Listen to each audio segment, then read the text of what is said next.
partitions is the India-Pakistan partition that occurred in 1947.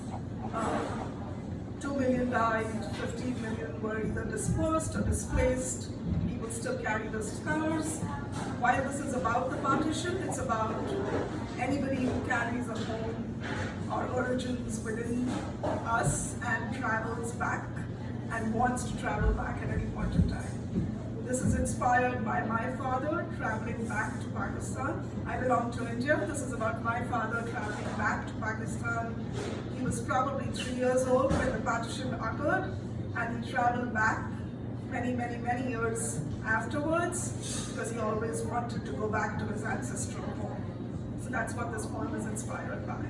The poem is called Mangroves, and here's how it goes. Act 1. I set out once looking for mangroves with haunted stories about the withered woman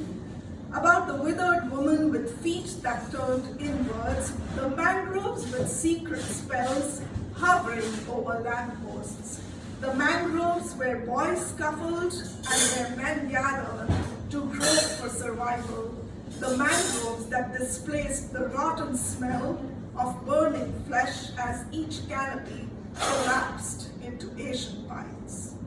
Act 2. I waited to enter the looming arch of the house that echoed my mother's desires. In entombed gold and treasures, the house that watched silence, he went back to his ancestral home.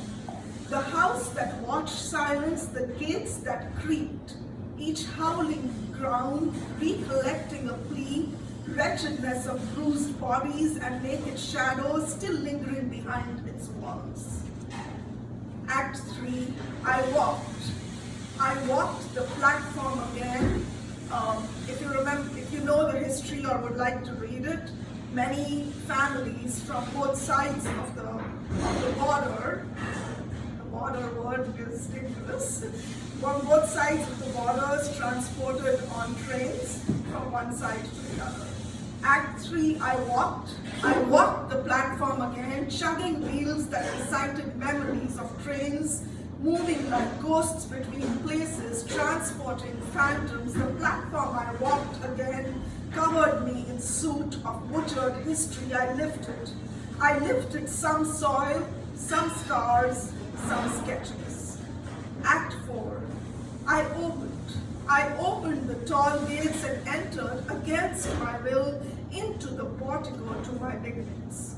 I opened the tall gates and entered against my will into the portico to my beginnings. I swaddled myself with the elegance of my mother, the industriousness of my father, the grit of my brothers, the sacrifice of my sisters, the flawlessness of their songs as they chanted, possessed, to their dead and their crippled and their humiliated and their young and their newborn.